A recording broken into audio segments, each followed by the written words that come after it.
Okay. Hi, Marie. Morning. Good morning. So, let's start a new video. Good morning, everyone. Today we have the pleasure to meet Mary Thomas. Before anything else, thank you so much for watching this video. Thank you so much for subscribing this channel. And the children, they definitely need our voice. Please support the mothers and the fathers and everyone in these families that they are breaking the silence, having the courage to speak, and support the channel, share, and give voice to the children. Hello, Mary. Hi. Thank you so much for joining. Thank you so much for being a strong mother. And let's give voice to your children. So I would introduce you as a mother of 5, but Yes. unfortunately the system only allows you to be the mother of 4. Yeah. Why is that, Mary? I've got 3 children at home, and my eldest daughter. We did get on when she came back, but unfortunately, this is pulling us apart. Our bond isn't like it was years ago. The system really has done some damage, really. So you have 3 children with you. They Yeah. are at the moment 7 years old, 4 years old, 1 year old, and there is an older one is 20, and we can speak about it, but she didn't grow up with you. And there is a 11 years old that she was illegal adopted. So she Yeah. was forcibly adopted. This is a crime. Yeah. Absolutely. So you are the mother of 3, but because you are a strong mother, you want to give voice to all the children, but especially to one child that has been illegal taken from you. Yeah. You want her to know the truth. You want all our children to know what they have done to the sister. And you are an example of a mother. It just doesn't stay quiet because you can't. You are No. a mother. Yeah. So, Marie, something happened a few years ago, and they have used that against you. They didn't protect neither you, neither your 2 children, and they have used what a child has said, and no one can actually blame a child because it's just a child. But the system has used your own daughter against yourself. Yeah. And haven't protected neither you, neither them. And when one went for adoption and the other one went to foster care. Yeah. So basically, I'll start from the beginning. So when my daughter was born, I had social services come to the hospital, and I was just on morphine. I was taken off morphine because I had a C-section. I was wheeled down to like a room, and I was told to sign some papers. And I said I wasn't going to sign anything. I'd be happy for my daughter to stay with a friend until I come out of hospital, because my daughter had I had preeclampsia, and obviously that affects your system really. So I was in hospital for a good 3 months, and my daughter stayed with my friend. My daughter came to visit me with my friends because she wasn't allowed. I hadn't seen her for like 3 weeks. And when she was born, my daughter cried when she held her sister. But she cried because she was upset because she hadn't seen me in a while. And obviously, the local authority give me once a month with my eldest, once every 2 months with my eldest and once every month with my youngest. Yeah. So there was a little bit, I'm not saying it was jealousy, but she didn't understand at that age because she was 9 years old. Yeah. And basically, because she cried in the hospital, it was noted down that my daughter is taking on a mother role. A 9 years old girl. At 9 years old. Carry on, please. So yeah, I had contact with my daughter, but I'll say from the beginning, sorry, a bit nervous. That's all right. So basically, it started off where my ex-partner pushed me over a bath. I went to the hospital. I had a little bleed when I was pregnant.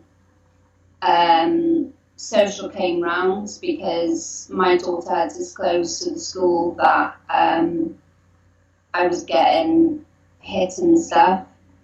And she had every right to, you know, because children shouldn't be in that situation. And you don't understand till you're out of it. And some people, when they don't go through domestics, they don't understand that situation.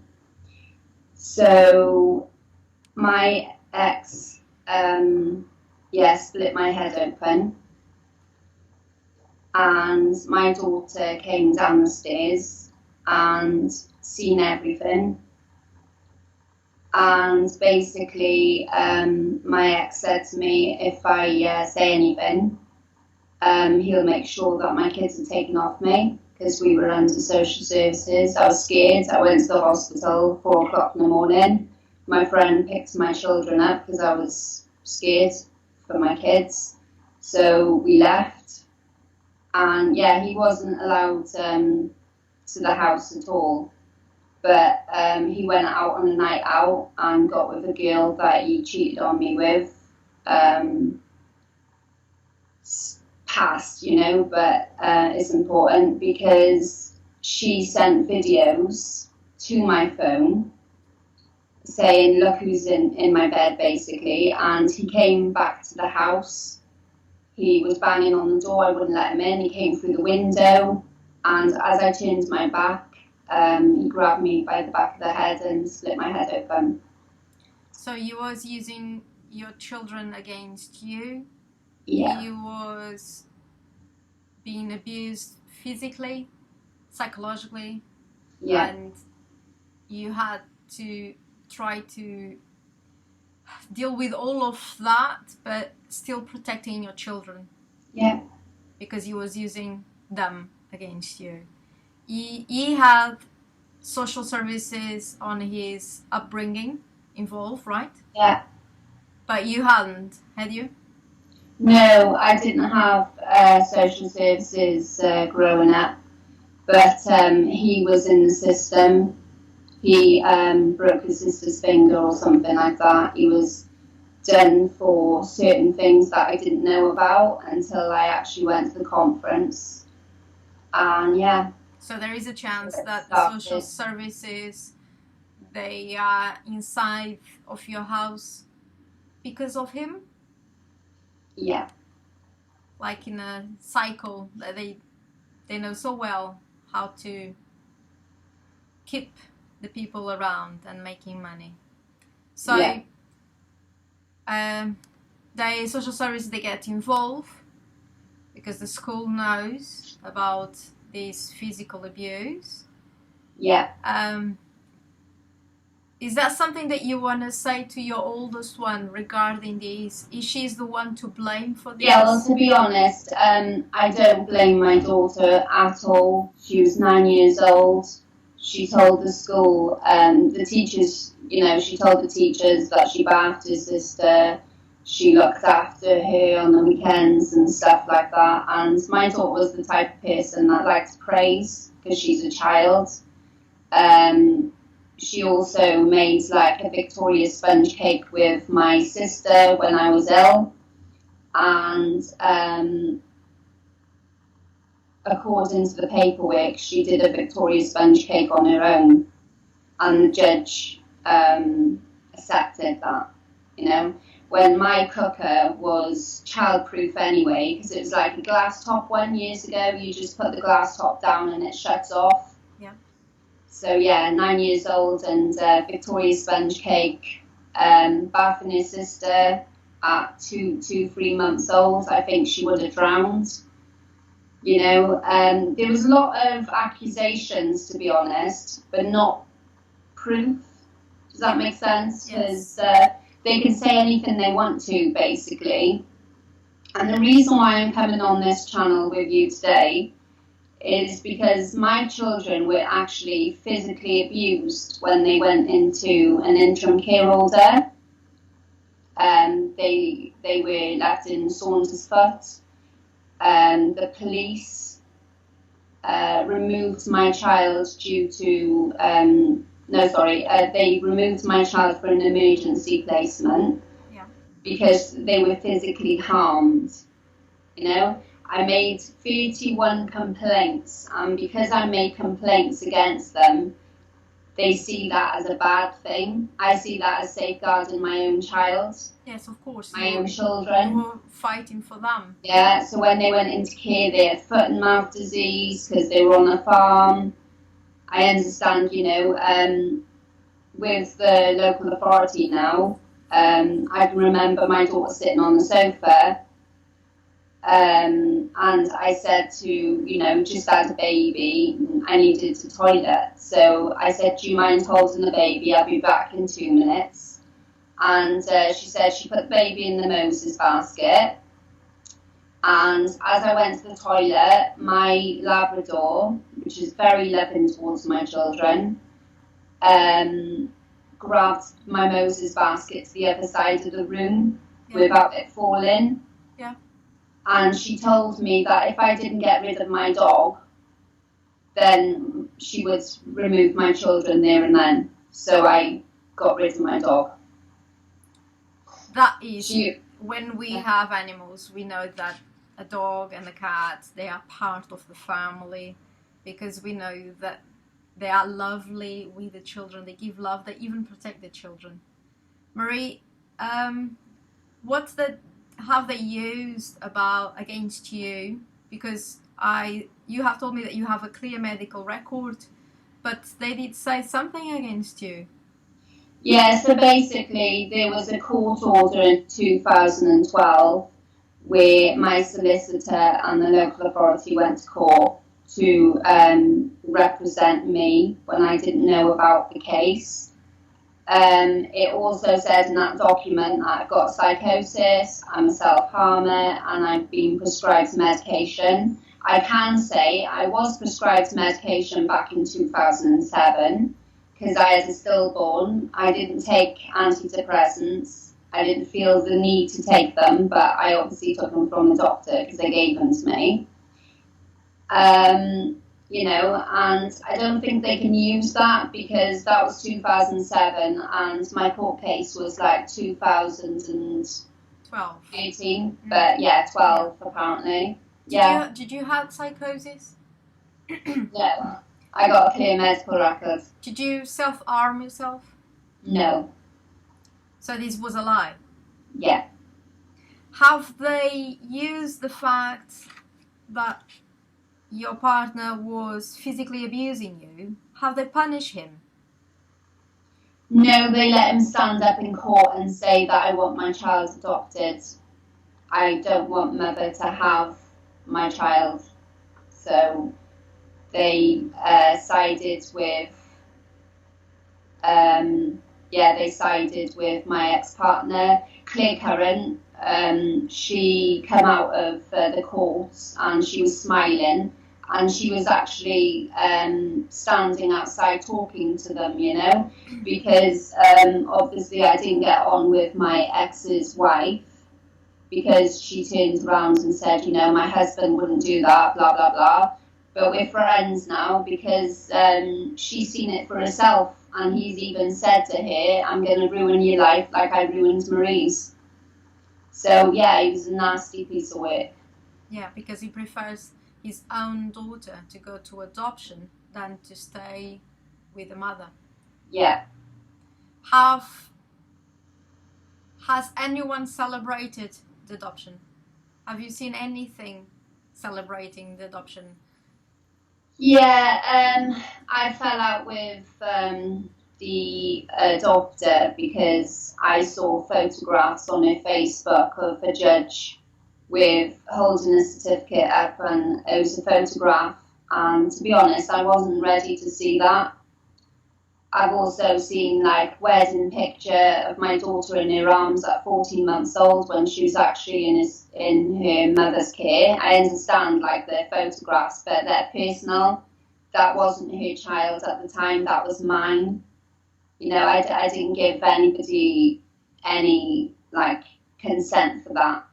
I also Marie, let me 2 years. Marie, Sorry. let me just interrupt you. Yeah. You have seen a picture of the adopters and the judge celebrating the kidnap of your daughter. Yeah. When you saw that picture, how did you feel? Mortified, because I can remember leaving that court nearly on my knees, you know, and there they are, celebration, whatever, but that was my daughter's birthday. And no matter what anyone says, my daughter's going to know later on in life that her mum's always fought for her. And even when she's not adopted and she comes back to me, that's always going to remind her because it's her birthday. So so let me understand this. Her birthday is on the, can you say the date actually? Yeah, 16th of May. And the year, please? 2012. But the doctors, they made the adoption date her birthday. Yeah, and to change your name at 5 years old as well. At 5 years old? Yeah. Right. I don't think so that the majority, allow me this comparison. I don't think so that when someone rescues a dog at 5 years old is going to change his name because respects the identity of the dog. The dog is used to that name, and when you love a dog, you want to keep his name and respect the dog. So when your child is 5 years old, not just they change her name, but they change her birthday too, because they want to celebrate the date that she was kidnapped. They take that away from her because it's their celebration, isn't it? Marie, I cannot tell you how that probably is horrible, because I lost my baby with 5 days old. I don't know anything, but It's awful. I only can dream about how you were feeling and how angry you could be. Nobody cares. I mean, I was annoyed because when I went to court in 2013, these adopters wanted my daughter back then. They knew I was fighting for her. I wasn't allowed to show any emotion, but when it came to the paperwork, they were like very upset, and they were allowed to have emotions in front of my child because they were living with them, you know. But what annoys me about that is it was like backdoor. And what I mean by backdoor is like the foster carer is related to the adopters. Can't say their names. But what I can say is 2 years previous to the adoption, there was a portrait in a window with my daughter, 2 dogs, and her husband. That was already planned. She was already in their care way before the adoption. And they even said in court that they didn't know of the relationship, the background, but we are where we are, and she's rooted it's not my ability to look after the children, it's just she was rooted. So that's what they said. Yeah. So one, you see your daughter going for adoption and the other one went for foster care. Yeah. Do you have any concerns regarding the families that they grow with, your children they grow up with? Any concerns regarding these families? Yeah, well, when my eldest was in foster care, when it was social services, my contact wasn't great, but it reduced and it decreased because when the foster carer had the upper hand, I didn't have any contact. Now, I am going to mention this, and it's nothing personal towards my daughter, but it is for me, because my daughter was 15 years old and sharing a bed with the foster carers. And the reason why I was so annoyed is because I wasn't told. I went down to the police station, I reported it. I didn't accuse her of anything. I even said to the foster carer, you know, I'm quite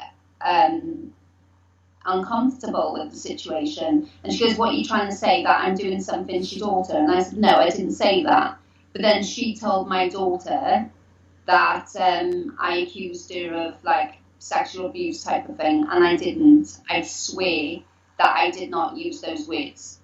Marie, from outside, I only can tell you that the idea that you said to the society is that the people that they foster, they have to have conditions. So they have to have a room, they have to have a bed for the child, not to share the bed. Doesn't look appropriate at all. A 15 years old should not be sharing a bed with an adult. No. She knows that now. I mean, we did get on really well. She came back for just under a year. We got on really well. And it broke down because I'm fighting for my child, you know, and it's obviously been a massive strain on her because I haven't fought for my eldest because she's had choices. She was Gaelic competent, she was allowed to make her choice, but obviously they made those choices for her, obviously. But I wanted to say as well that when Claire Current comes to my house, you know, and I told you that she told me to get rid of my dog, she not only did that, she told me that I had to leave my job because I worked in Bush House. I had to be a full-time mum. And if I don't leave my job, then my kids would be removed. But they removed my kids 3 weeks after anyway. So they made you to lose your career, which when you were working for more than 10 years as a care assistant, so you're looking after... No, I only worked there a couple of years. I'm not sure how long I worked there, but at the job I'm in now, I've been nearly 10 years. Okay, so you look after vulnerable people. I do, yes. So, and they took a baby from you because you couldn't look after your daughter. That's what I'll be honest, and I will say my boss, he's very good. He's known me from like a young age because obviously I started working in Brooklands when I was like 14, 15. So he's known me growing up. Yeah. He's never judged me, to be honest. So when you said that they made the choices for your oldest one, when she's been given a choice to go back to your mother, or what have they used to a child to not go back? And so basically the manager, it said in the LAC review, the manager turned around and said that if he paid £2,500 in legal fees, he wanted the foster carer to have more care with the local authority to wipe me out completely. And I had a son at home, and I turned around to him and I said, you know, you're bang out of line. You had no authority, you had no jurisdiction to do that at all. And he turned around and said, well, it didn't happen anyway because your daughter said no. That was his attitude, you know.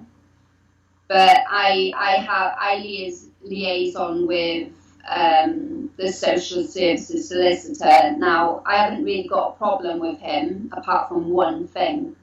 He'll talk to me. He'll be like, yeah, He'll listen to me, right? But when it comes to, you've seen the proof, you know that my children were abused, he will say, no, that didn't happen. But I can tell you it did, and I've got proof. And I will get my justice one day. Yes. I want my eldest daughter to know as well that the reason why I'm doing this is because I want to protect my next generation and hope to God it never happens to any of my children. And what you mean with that is, you know that the social services, they use against the girls when they get pregnant, they say, you cannot be a good mother because you have grown up in care, so we are going to take your baby. Yeah, that's the thing. That's what annoys me more than anything, right? They say care is the best option, don't they? They resort to all these adoptions and God knows what. But then when they find out the child was in care, it's used against them like it's a bad thing. Well, you must be doing something wrong, you know? The only reason why children are dying in the system, and I'm sorry to say this, is because I know a girl, right, that just clipped her son across the ear for arguing with a sibling, and they put child protection services on her. Now, wouldn't it be better for them to actually go and find out, about the ones that are neglected, the ones that are dying? This is they're wasting resources on mums like that, because she's a fantastic mother, really is fantastic mother. Yes, she did clip her son across the ear hole for arguing with a sibling, but what are you to do? But what we are showing to everyone is that social services, they are not social, and they are not doing any services for the social. What they are doing is all about money. Yeah, so when I went through the court system, I had a psychologist, and she did a whole evaluation on me, said that I was under drugs, alcohol, mental health, and all her information came from the local authority because she did not meet me. She did not ask me anything. It even said in the paperwork that the child should be rehabilitated back, and it would take up to a year. They didn't even test it out. Clear current, with all my paperwork, it said because I was my children's father, because he didn't have children, because he's never had, that kind of experience, they turned around and said, well, we don't think that he's good enough.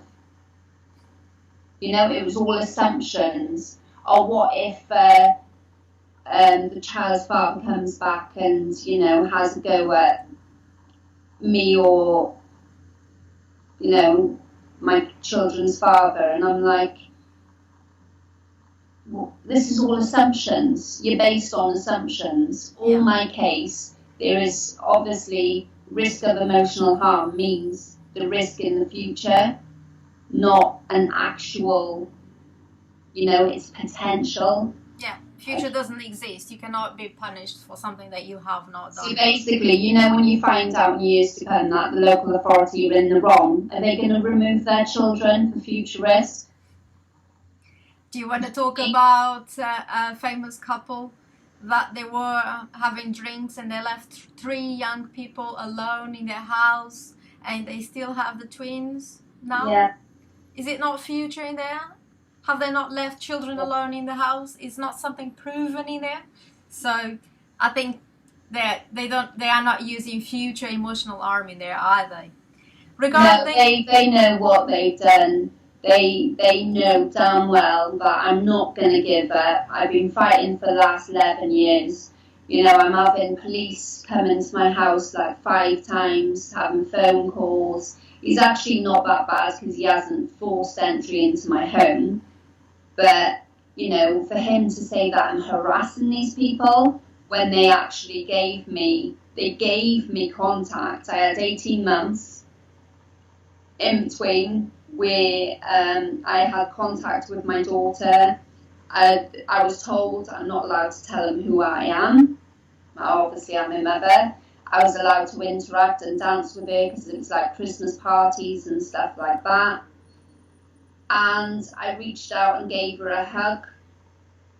And yeah, when she found out, so it was her fault because she came up to me and she said, she was holding my daughter's hands and she turned around and said, right, tell Marie we're going to see her again. And she just opened her mouth and she just knew. And that's when she flew out the door with her, because she phoned me up when she came back and she said, we are where we are.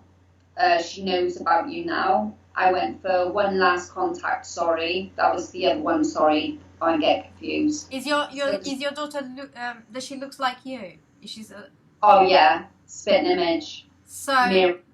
So there is no, it's impossible to hide, because the face, your daughter is looking into a mirror, Yeah. and she can feel. Yeah. So I know I've fallen out with the adopters, but the way I see it, I've only retaliated to disrespect, because at the end of the day, that contact was really good. It was positive. I got something out of it. I mean, I was on a high. Do you know what I mean? How old was your daughter back then? 11. No, sorry. 2 years ago. 10. 10 years. So a 10 years old girl,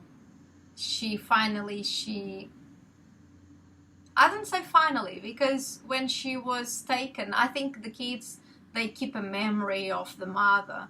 But now she's older and she knows, I have a mother. Mm. She is my mother, and you have the contact with her and you know how she is.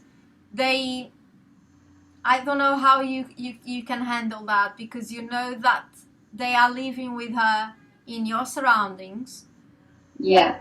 And that must be horrible.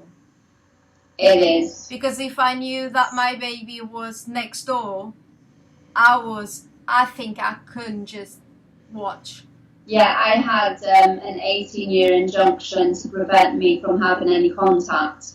And the adopters didn't even live here before the adoption. They decided to move in my area straight after being adopted. How do you explain that? After.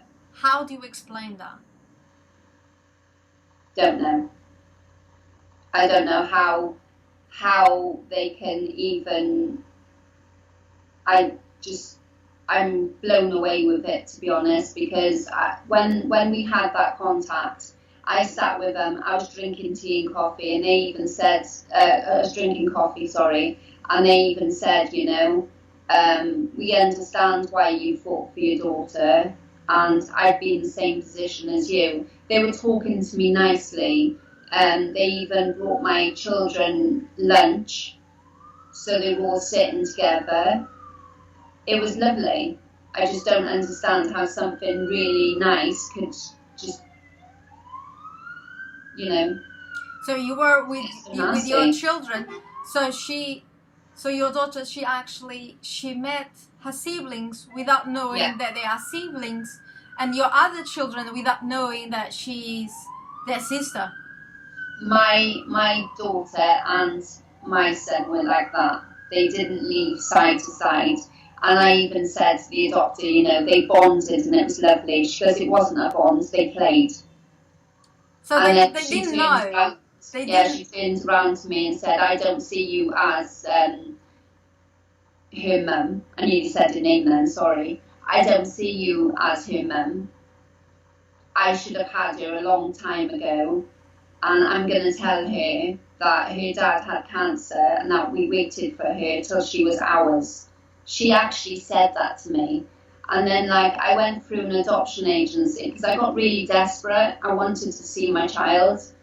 And I went to an adoption agency and I asked them, please, you know, can you try and get them to have a meeting? We had a meeting.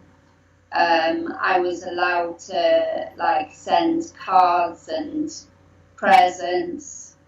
And then when June came up, it was just before June, because that's when my contact for the day was. Easter time, sorry. Yeah, Easter time first. I put on my sister, sorry, she went and she was an Easter bunny. Yeah. And she went to the house and she asked the adopter, would it be okay to take some photographs of my sister? And she goes, yeah, that's fine. Yeah, absolutely fine. Did the woman knew that she was your sister? Yeah. Okay.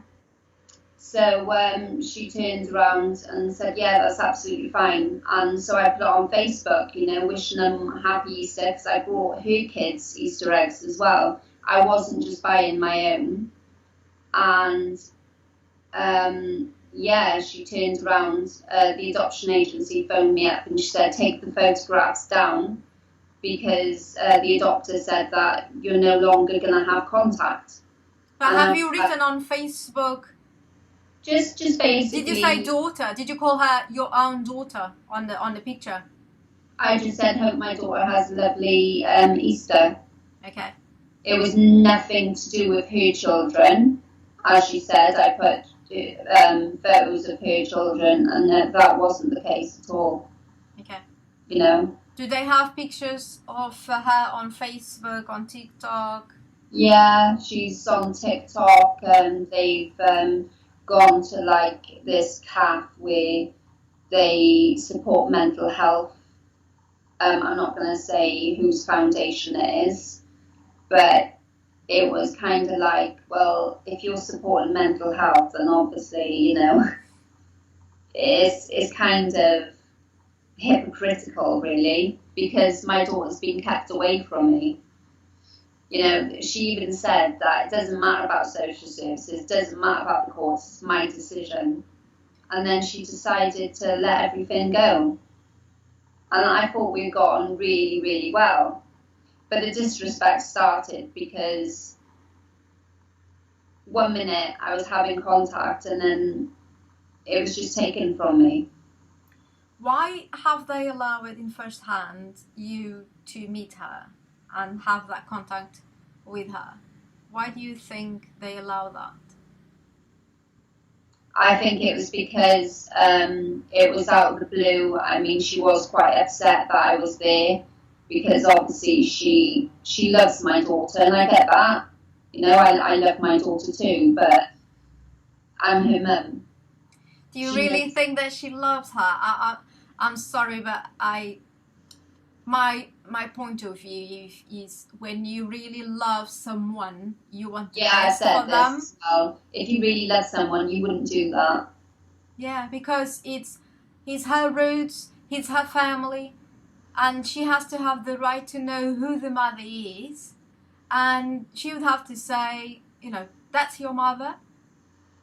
It's all right for you to love her, but they want to feel the possession. But the thing is, she lives with the foster carer, which is her mum, right? Her husband, the 3 children. I don't have an issue with that. But what I have an issue with is them stopping me from having contact. So it's not just me and her, it's the foster carer, the adopters, the police, the local authority. Everyone is against me for what? And I said to the local authority, the only reason why you won't help me have my contact is because you know damn well that it was your fault to begin with. But they're never going to assume. They're never going to accept that. No, reputation comes before a child's welfare. Yeah. And I know that for a fact. Yeah. There is something that we haven't said yet. so the oldest one went to foster care. The youngest one went to adoption. She was 14 months. And now when you later on have another baby, what do you think that changed? What allowed you to have a baby? Do you want to So I said to the judge, because obviously he found out I was pregnant towards the end, before the adoption process, I think it was.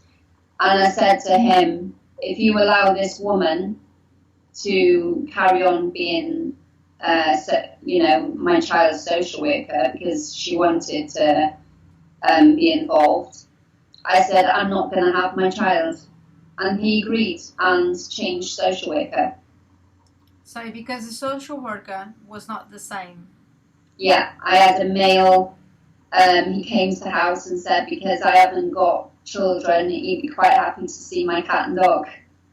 He was lovely. I gotta be honest, he was absolutely fantastic. Got on with him really well.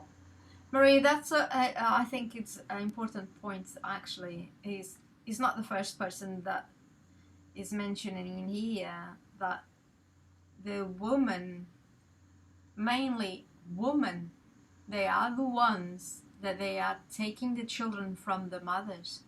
Mm.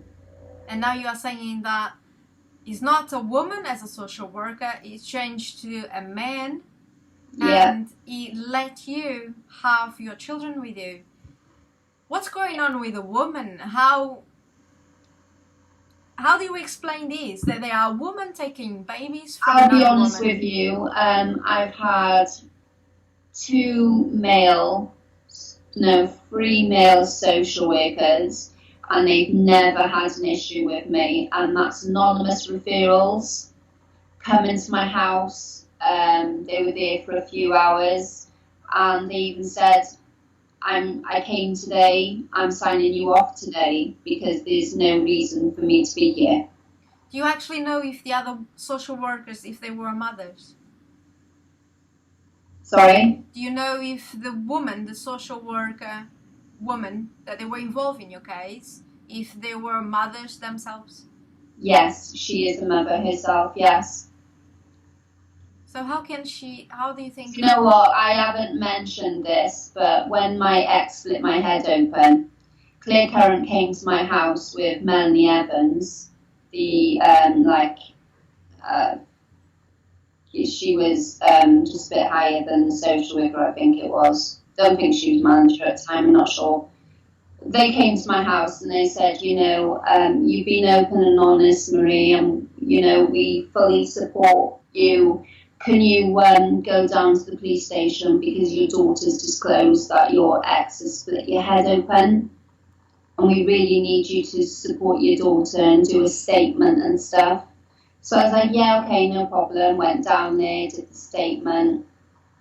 They then turned around to the victim's support and said, oh, we don't agree with what Mum has said because she's a malicious manipulator and she manipulates her children. And that Claire turned around in court and said that my children wasn't abused in foster care.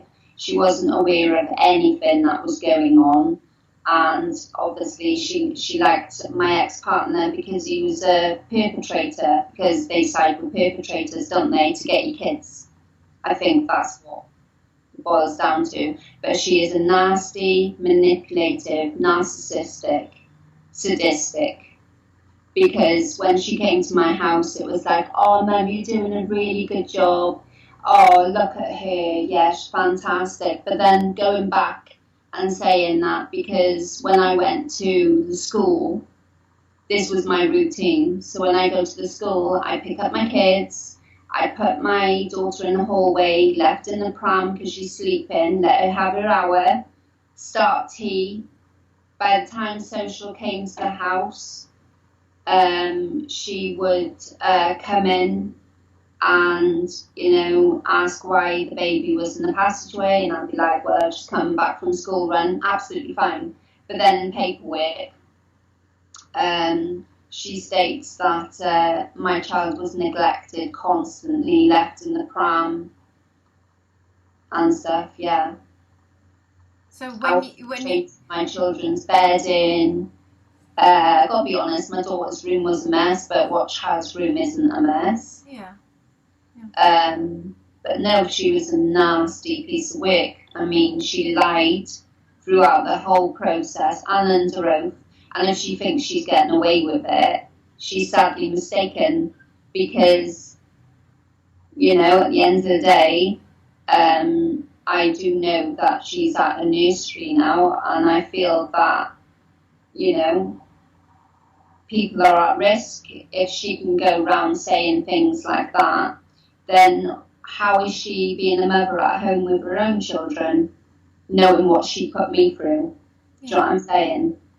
Yeah. So they have two eyes, they have a nose, they have a mouth, but they are not like us. She told me to go on a freedom program, right, which was a domestic violence course. And because I started the course 3 weeks, so basically it was like 12 weeks, I missed the first 3 weeks. So I went on and did the other 9 weeks. And because I missed the 3, it was a total fail. That's how they fail you. They tell you to go on these courses, they start you off late.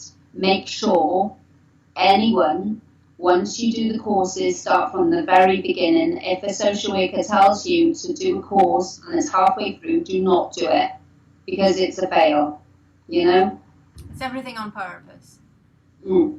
And when the people they are listening to us, they can see that what you are saying, that's exactly what they have done to them. They use always the same way to do the things, isn't it? Yeah. How many cases have you come in contact with, and you know that they have done exactly the same to the other mothers? It's 1, 2, 3. Can you give an idea to the people that they are listening to us? Well, to be honest with you, TikTok is exploded, because if you go on TikTok and you go through the pages, somebody's talking about social services, somebody's talking about, you know, the fact that they've had mental health and that they've just had their kids taken off them. There's cases where they haven't got mental health, and in paperwork it has. And I also wanted to say that a social worker had actually, right, so basically I phoned up the local authority and I said that there was concerns, what my eldest daughter told me. And when I phoned up about the concerns, I had a phone call about 45 minutes later saying that I need a parenting assessment, and that I may have mental health issues. Yeah, that came from Tony. He said that I may have mental health, and I said, Tony, you know for a fact I haven't got mental health. But yeah, he tried. He reported me to his own authority because I made concerns to the local authority about what's going on. And basically, you're not getting away with taking my kids from me when my children were physically abused. They were harmed. And also the person that contacted me, who was in the emergency placement, the woman who took on my children, found me on Facebook. She told me a load of stuff. The manager had emailed her and said that you've broken data. Confidentiality. Yeah, and basically, you get involved, I'm gonna sue you. So he already threatened her, because they know damn well that my kids were removed to an emergency placement without my knowing. Yeah. You know, my children were harmed. Yeah. And I'm not going to live that down. I'm not going to let them get away with it. And this is why I liaise on with the social worker solicitor, because they know I'm not going to give up. And there's a woman in my area as well that is having hassle after hassle after hassle from police and the local authority because of what they've done to her. And she's now suing them. And good on her. Marie, regarding your oldest daughter, She grew up in here. She's out now, following her life. How is the relationship between her and you? What have they done to your relationship? So basically, my daughter was doctrinated, if you like, manipulated, told. Basically, my daughter was my shadow. When she was home, she was always with mommy, always. There's not a day I wasn't with her. And then when she went into care, she feared me because of stuff she was told. She was told, you know, that I put people into bed with her, which was a load of rubbish because they haven't even got any paperwork to state that. But the 2012 one, I'm not 100% sure, but there is something in those documents, but we all know it's rubbish anyway. So, yeah. Do you want to talk about the horse riding that they use? Yeah, so basically, my son was born. I had a phone call off the local authority to say that my daughter was coming home back to me in June 2014. No, sorry, 2017. Yeah, my daughter was just adopted. It was a couple of months after. Yeah, it was a couple of months after they said that they would allow Megan to come home to me. So I said, yeah, you know, but I thought if I can have my eldest home, I can have my other daughter home, surely. So I revoked the order, and because I revoked the order, yeah, so basically I had social phone me up, sorry, and they said she'd come home. So when I came home, they brought a bed and everything for the house, and then I had a phone call when I was in hospital to say that my daughter didn't want to come home because she'd just been brought a horse and she has to look after her. And I get that, it's every little girl's dream, you know. But her foster carer did that on purpose because I texted her foster carer and I said, you know what you're doing. And she turned around and said, I'm only looking out for a placement, with a smiley face. Now this woman, Cheryl, she was on Facebook and she went under a different name, calling me an abuser, saying that I put embarrassing photographs of my daughter. I had loads of stuff, and I turned around and said, if this is a foster carer, then how would you like it if I put your grandchildren up on line?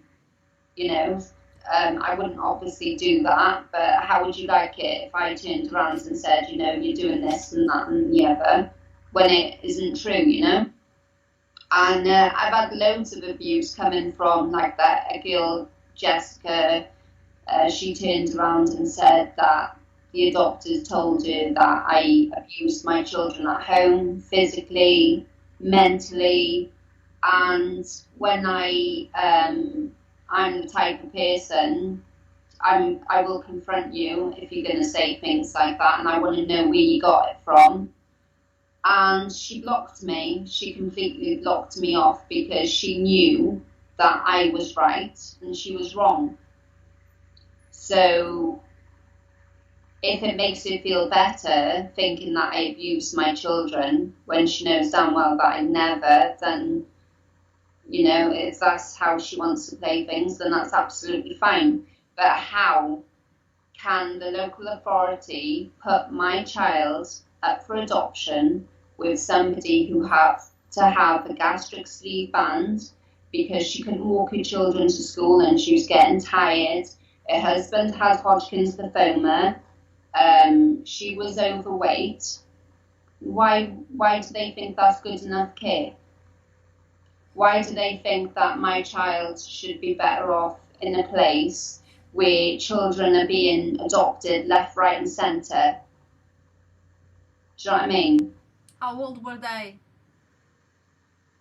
How old? No, How when old? like Yeah, when she went to them. when my daughter was in foster care and she was going up for adoption, the foster carer would have at least 3 other kids. So my daughter is probably seeing children being adopted all the time, and that's not normal. So and I have to ask the question, is this foster carer adopted herself? Because these adopters and foster carer can't see the pain and the trauma that they're putting on me. You know, they're saying that I'm harassing them, coming to my area, selling clothes in my area, like going to McDonald's in my area. Do you know what I mean? They are literally on my doorstep. So if I can see my daughter on TikTok, Facebook, Milford Pantomime and things like that, why on earth can't I see my daughter like face to face? Why am I such... The reason why she doesn't want me to see my daughter is because she's obviously adopted, I get that, but she obviously gets a disability allowance for my child as well. Mm-hmm. And I feel that she's just hanging on to her because she's an investment. She is an investment, and it says in my paperwork that, it's sad. And he had a heavy heart, apparently, this judge, so heavy. So your baby was illegally taken. It is a crime. And these people, they are feeding from your child. They get money from that. And it keeps running for as long as possible. And well, the thing is, I wanted to sort things out with the adopters. I know we've got a lot to sort out because, there's a lot of stuff that they don't like to admit. The fact that my daughter's been there since she was 14 months old. I saw a message on her Facebook where her friend said, "Oh, that's a gorgeous photo." And she goes, because she's been with us longer than what people think, And I screenshotted that and I kept it because there is a hell of a lot that we need to talk about, but I need to put it to bed. I need mediation. I need to, at the end of the day, my daughter's going to come back to me whether you like it or not. And when she does, she's going to want answers. And I mean, her sister, younger sister, is 1 now. Last time she saw me was when I was pregnant.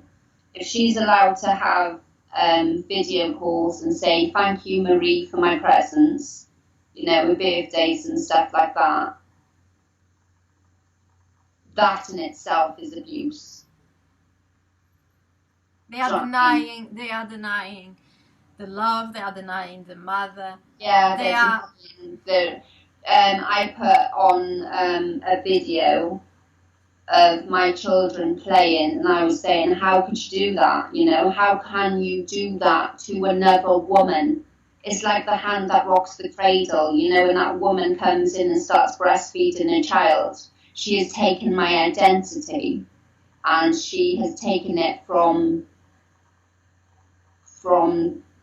the first court hearing. She knew that I wanted my daughter back, and they fought, and they fought, and they fought. And, she turned around to me and she said, I don't know if I mentioned this, but she said in front of the adoption agency, "Oh, well, it goes in my favour that your daughter's got haemoplegia because she doesn't know who you are." Who in their right mind would say that to a biological mum who is maternal? She's not maternal, I'm sorry. No. There is no threat. I can honestly turn around, hand on my heart and say, there is no harassment, it's a fight. And that fight is wanting my child, wanting contact with my child. I have never said to the adopters, I want my child home.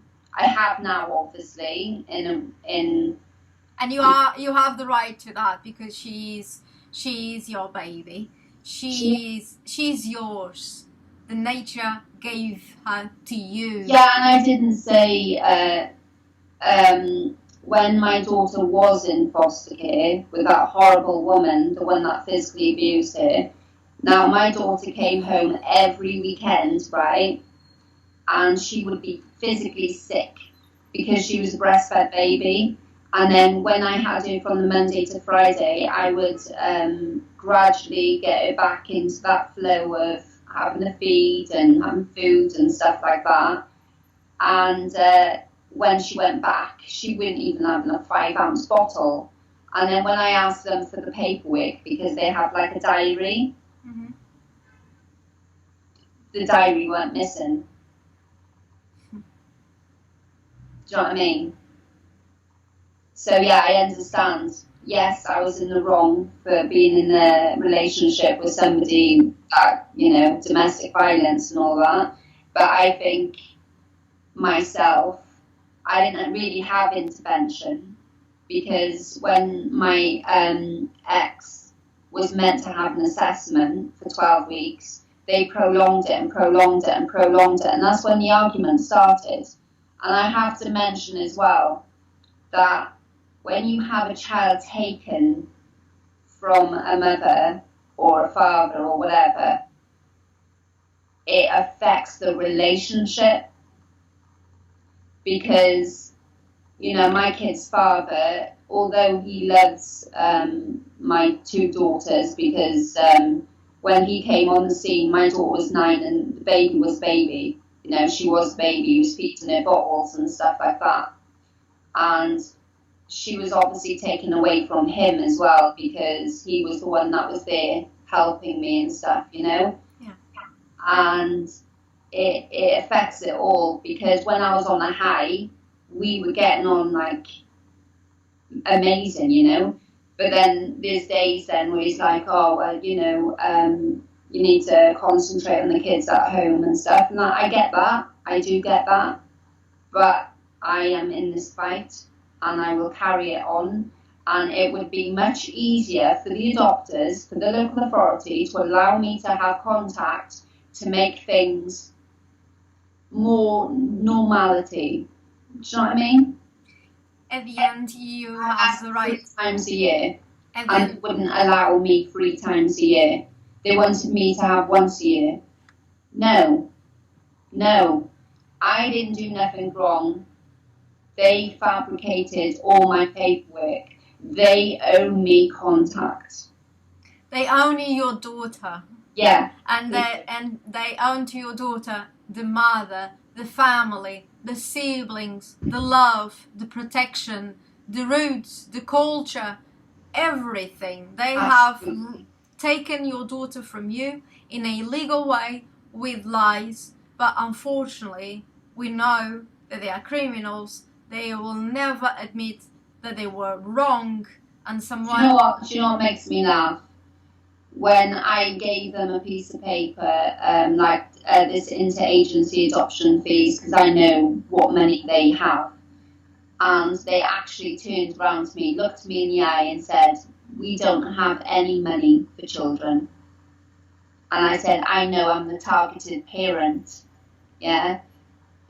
If you're going to have that type of money, and you know yourself, it is massive. It is a money-making laundering, sorry. But it is huge. It's human child trafficking in my eyes.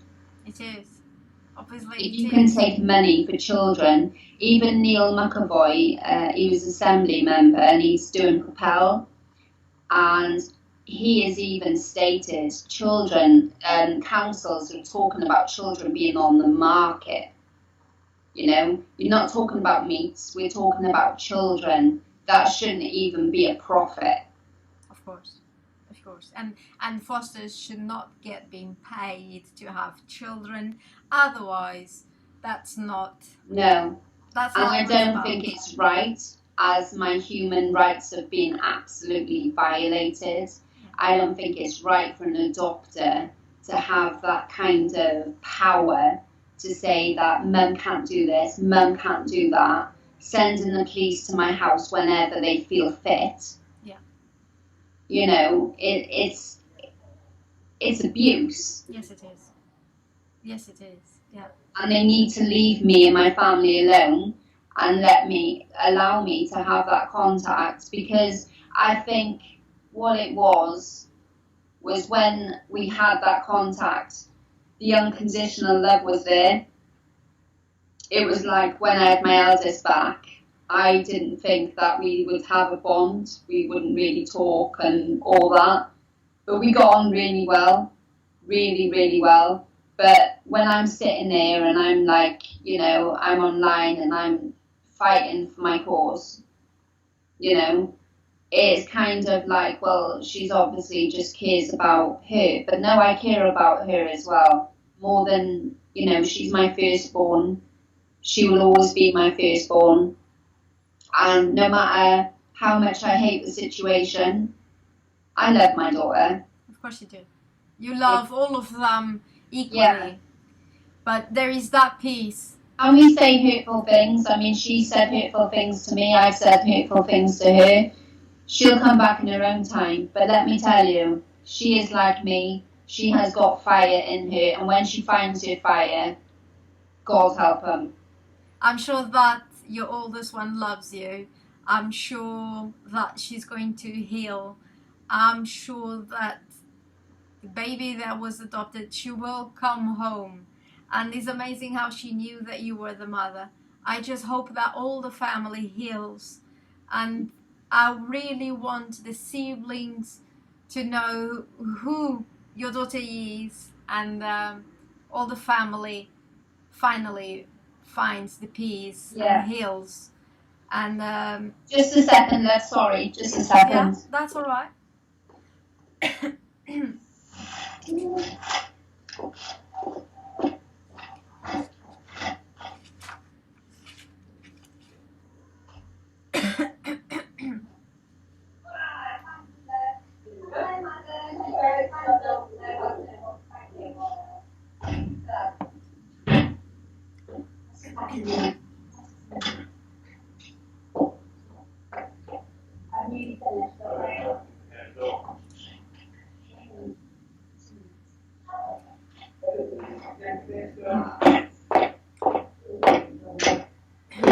Oh, I am so sorry about that. That's so all right. Basically, my daughter, my 4-year-old, she's got autism, and it is a challenge as it is. I'm coping well, don't get me wrong, but when I'm fighting for my child, looking after my daughter, it's too much. It really is, and I just want people to just, you know. I think you are doing amazing. Marie, just to finish, would you like to say regarding the petition that you have on?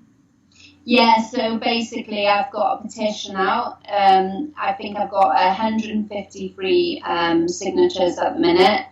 It's called Parental Alienation and Abuse of Power. Abuse of Power, Striving Through Forces, because the reason why it's Striving Through Forces is because I am going to have my book out. I'm just waiting for, well, what's going to happen next, you know, and then I can start my book, because I do want to do my book, because I feel that people need to know what's going on. And right. That's my petition. So that's basically to say that I don't think it's fair that adopters have more of a say.